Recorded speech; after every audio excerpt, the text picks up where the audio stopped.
You wanted the best. You've got the best podcast. The hottest podcast in the world. The Chris Voss Show, the preeminent podcast with guests so smart you may experience serious brain bleed. The CEOs, authors, thought leaders, visionaries, and motivators. Get ready. Strap yourself in. Keep your hands, arms, and legs inside the vehicle at all times, because you're about to go on a monster education roller coaster with your brain. Now, here's your host, Chris Voss. Hello, this is Voss here from the Chris Voss Show.com.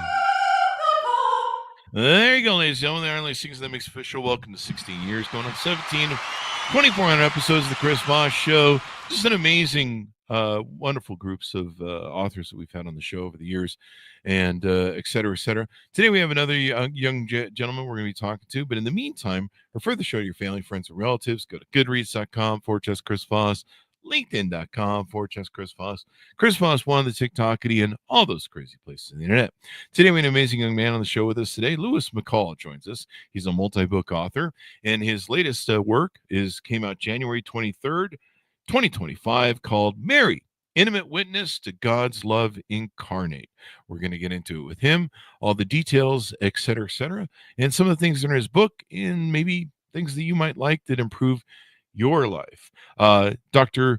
Lewis McCall has a PhD from Northwestern University and attended National War College. He was associate professor or assistant professor in the I'm just flubbing everything today, in the Department of Political Science at the Ohio State University before embarking on a 36 career year in the U.S. Department of State as a Foreign Service officer and then as Assistant Inspector General.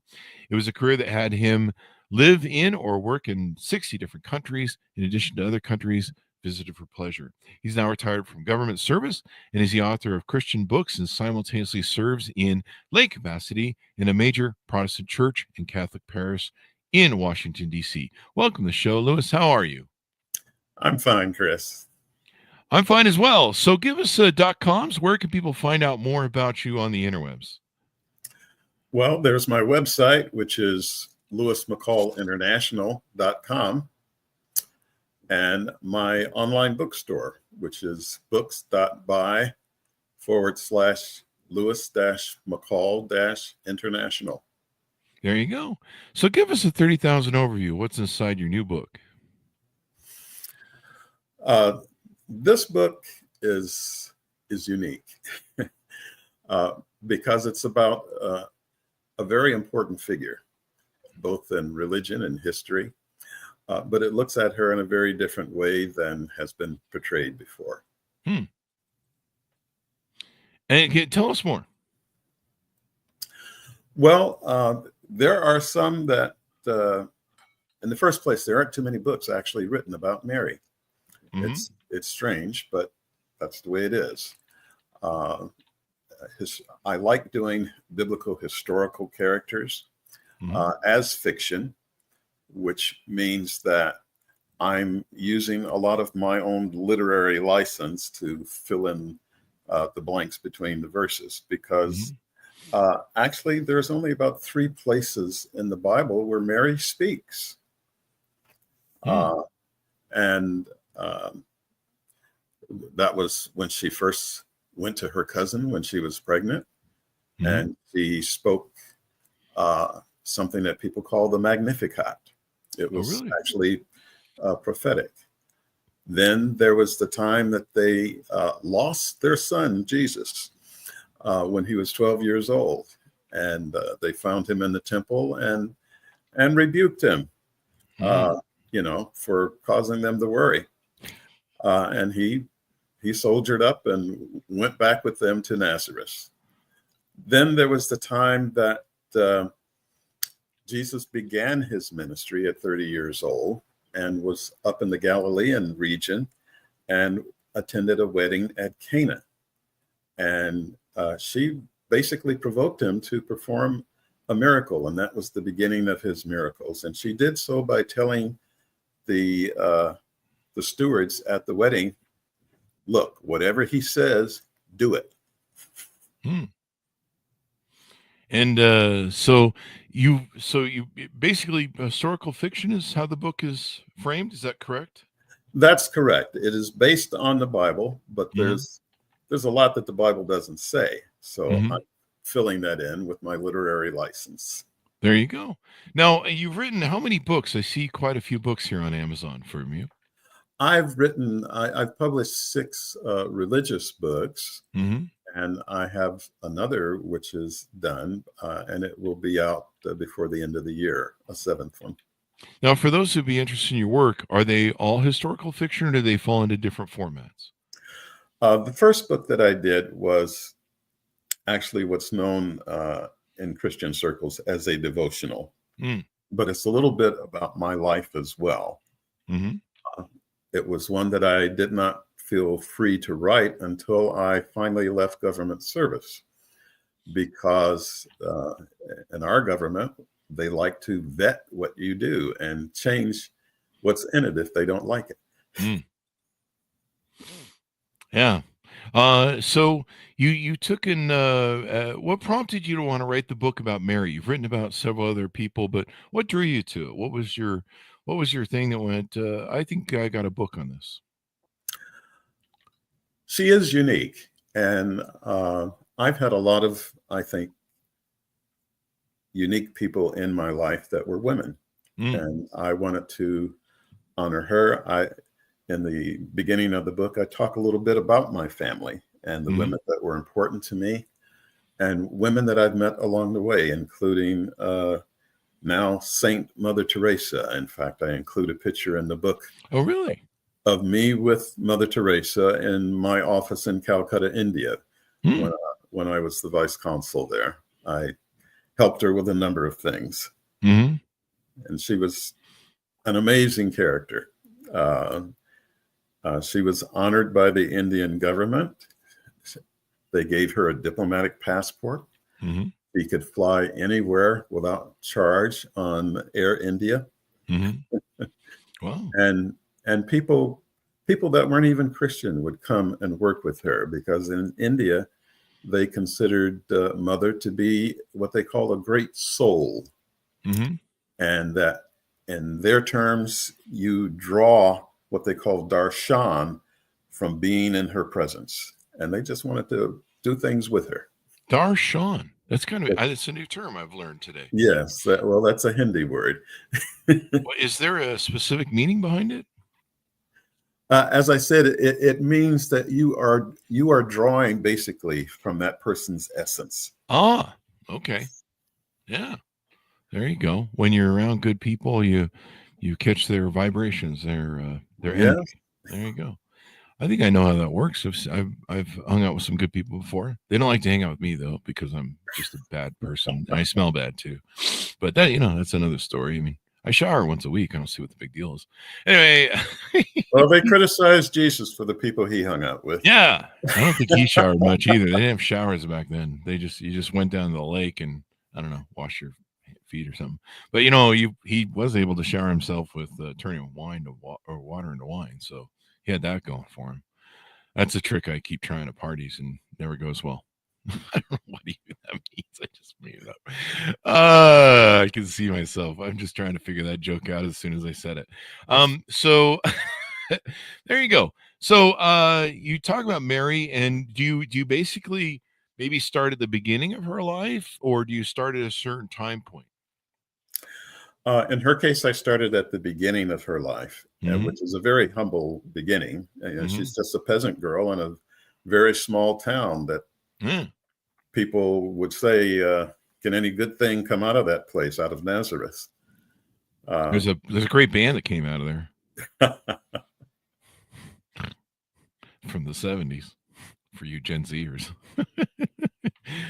But that's where we start, and we go through the arc of her development, because she's a woman in what is a man's world.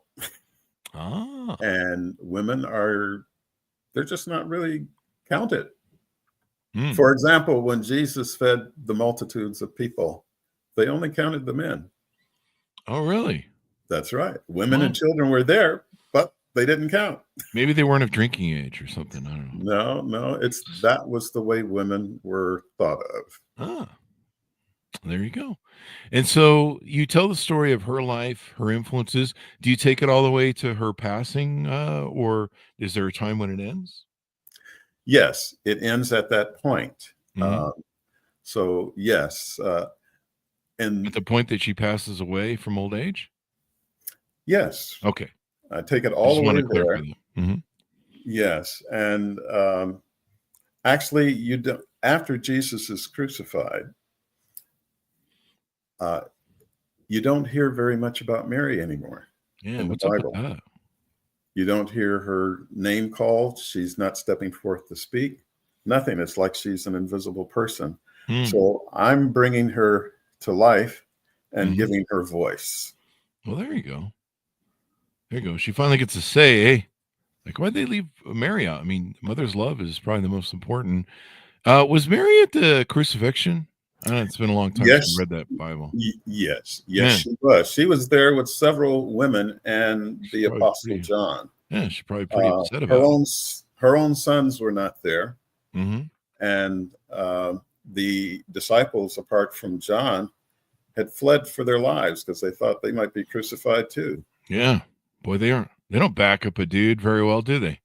Or ran No, him they off. didn't. As a matter of fact, there was a prophetic scripture that said that strike the shepherd and the sheep will scatter. And this is Mm, what people use to explain what happened in that time. yeah, boy, you find out what your. I think that's an old biblical tome, actually, or saying or quote. You find out who your friends are when you get crucified. Nah, I'm just kidding, too. We're just doing jokes, folks. We do some entertainment on the show.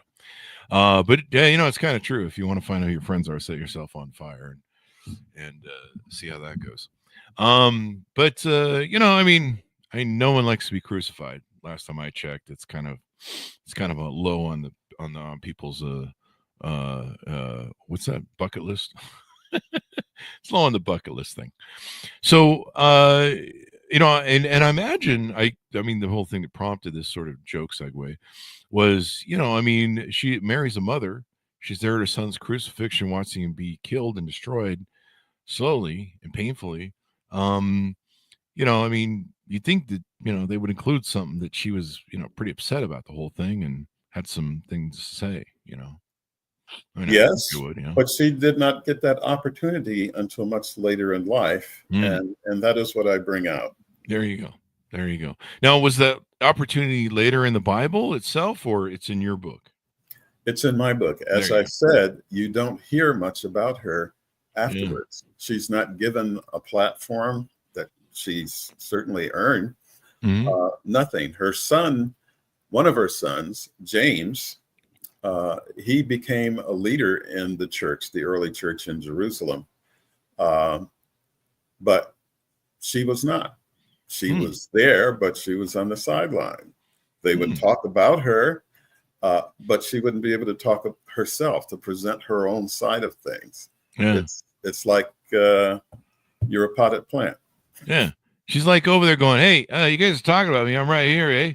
Like, what the hell? No, I'm sure she felt that way. yeah. You know what would be a good book about Mary is one of those books like it's like one of those movies from Hollywood. In a world gone mad, Mary seeks revenge. And she goes on like this revenge thing where she starts murdering Romans for killing her son. And it's Actually, just like she's very meek. But at the same time, she's strong. We can fictionalize this. We can boost this up. We can make Mary Mary turns into like who's that chick from Arnold Schwarzenegger with all the muscles and shit. And she just goes on a rampage where she just starts. It's kind of like the Inglorious Bastards. They just start killing everybody because But I don't know. Maybe that's a different book. Well, Mary gets revenge. She did face the possibility of being martyred herself. Yeah. Particularly toward the end of the book. Really? Well, in the first place, they fled Jerusalem. Mm-hmm. A persecution broke out one of the disciples was beheaded, executed by the king. Oh, man. He thought, hey, that went over well. I'll do some more. And he got Peter, but an angel released him. Ah. But in Mary's case, she had to be concerned that they would come after her and her children. Yeah. That's the way things were done then. Mm-hmm. In fact, the Bible makes it clear that after Jesus had raised Lazarus from the dead, and he had been dead for 4 days, that the religious leaders in Jerusalem decided that they needed to kill both Jesus and Lazarus because they didn't want a witness to the great miracle that had been done. Oh, wow. So, yes, she probably was afraid that they would come after her and her adult children to wipe them out and stop this movement that started after Jesus was crucified, rose, and ascended. And it was called at that time, not the church, but the way. Mm. And that's when Mary grabbed a machine gun like Scarface, the movie Scarface, and says, "Say hello to my little friends, Romans." No, I'm just kidding. That's a different book. No, this is interesting. You know, I have often wondered, I read the Bible when I was young. I've often wondered, what about Mary and some of the other people that they just kind of disappear, right? There's not like a sort of accounting for them, or you're like, hey man, you built up that character and it was like really cool, like God slept with her and then she had the baby Jesus, this guy's doing all these miracles, like maybe we should know more about her, eh? And it's kind of funny how that whole thing kind of frames in the Bible. Well, the pagan idea from the Romans and the Greeks was that the gods, because they were plural, would come down and they would impregnate human women. But that is not the case here. Those are aliens that do that. No, I'm just kidding. Sure. What the Bible says, and this was an archangel that had visited her and what's called the Annunciation, was that the Holy Spirit would overshadow her and that holy thing would be born in her. Oh, there you go. There you go. So it's interesting. So when did you start writing books and assembling the collection that you have now? When did you start writing, and when did you feel like you had it down? Like you're like, I think I want to do this and I have a knack for it. Well, I started writing Christian books after I retired from the State Department after 36 years there. Mm-hmm. And I have a great mentor in some respects. That's Mark Batterson. He has written 25 books that have been published by traditional publishers, and he's been on the New York Times bestseller lists a number of times. And he's very generous with his advice and his own journey in writing. And I appreciate that. There you go. There you go. And so you got into writing, and what was your first book? What was the name of that? The first book was According to Your Word, Lord, I Pray. And as I said, it was not a biographical type thing. It was actually a devotional. It was intended to teach people a more effective way to pray. And as a matter of fact, I went with my wife to Vatican City. And we were in a special gathering, and Pope Francis at the time came by because my wife yelled out to him, and he came over.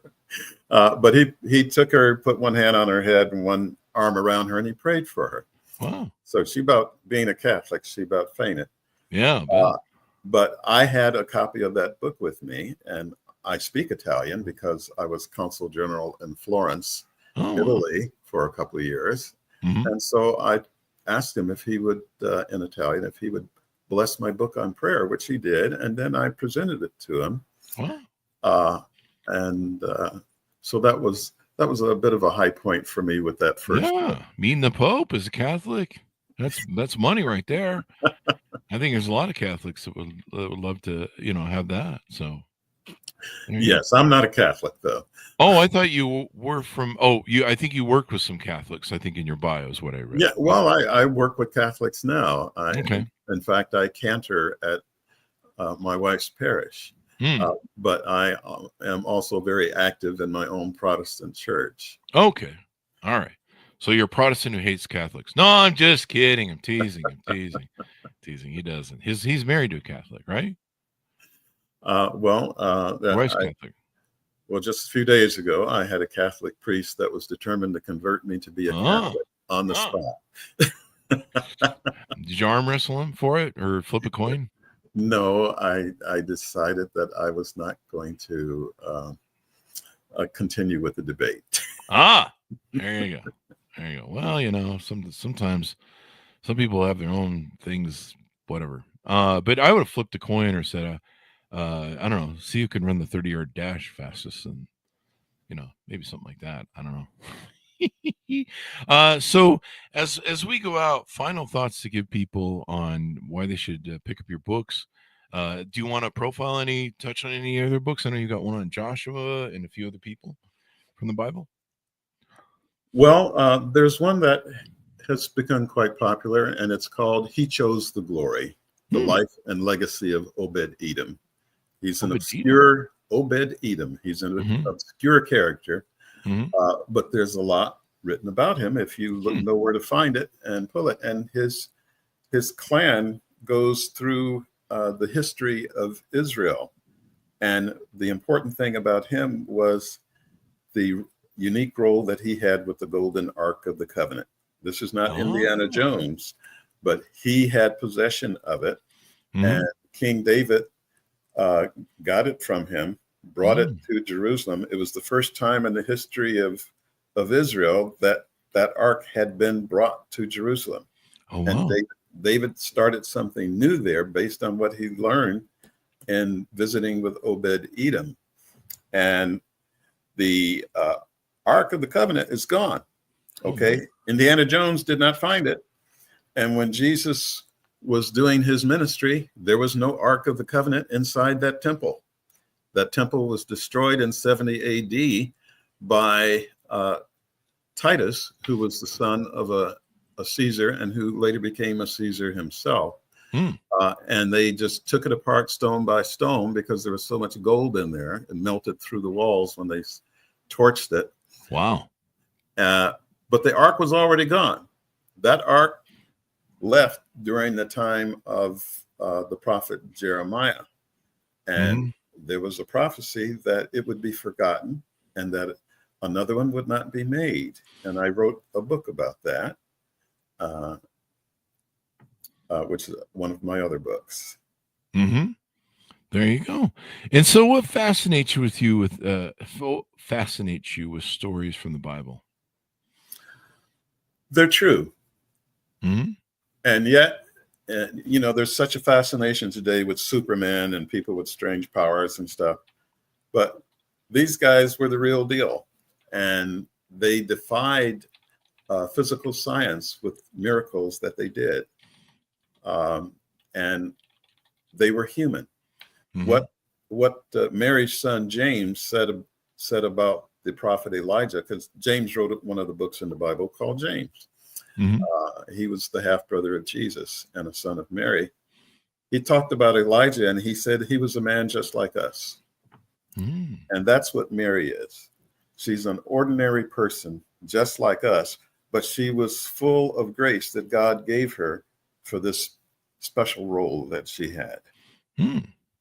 There you go. So as we go out, give people your final thoughts on how to order your books, how to find out more about you, your .coms, et cetera, et cetera. They're available on Amazon and Barnes & Noble and on my personal online bookstore. But they can also go to my website and enter that bookstore from there, lewismccallinternational.com. There you go. Well, it's been wonderful to have you on and very insightful and adding nuance and, filling out these stories that are kind of missing in the Bible, eh? It seems, it's all about that Jesus and God people. And, there's lots of cool other characters in there. Well, John, who Jesus put Mary into his care while he was on the cross, John said if the world itself could not contain all of the books that could be written about what Jesus did. Okay. It's a lot of books. Well, I think a lot have been written too. We've had them on the show. Yes, but not about Mary. So not about Mary. So now we got Mary covered. What's the? That's one other thing I should ask you. What's coming down the pike for you in the future? Are there any future books you're working on? As I said, I have one that'll come out this year. That'll be my 7th one. Okay. And it's about the life of David, King David. And I have one that I will immediately start working on after that. I already know what it is and have the outline. So I'll keep on doing that as long as the Lord inspires me to do it. There you go. People want to read it. There you go. Well, it's important people important people learning these things, all that sort of good stuff. Thank you very much, Lewis, for coming on the show. We really appreciate it. Thanks, Chris. Thank you. And thanks, Ronitz, for tuning in. Order up Lewis's books wherever fine books are sold. His latest, Mary, Intimate Witness to God's Love Incarnate, out January 23rd, 2025. Thanks so much for tuning in. Be good to each other. Stay safe. We'll see you guys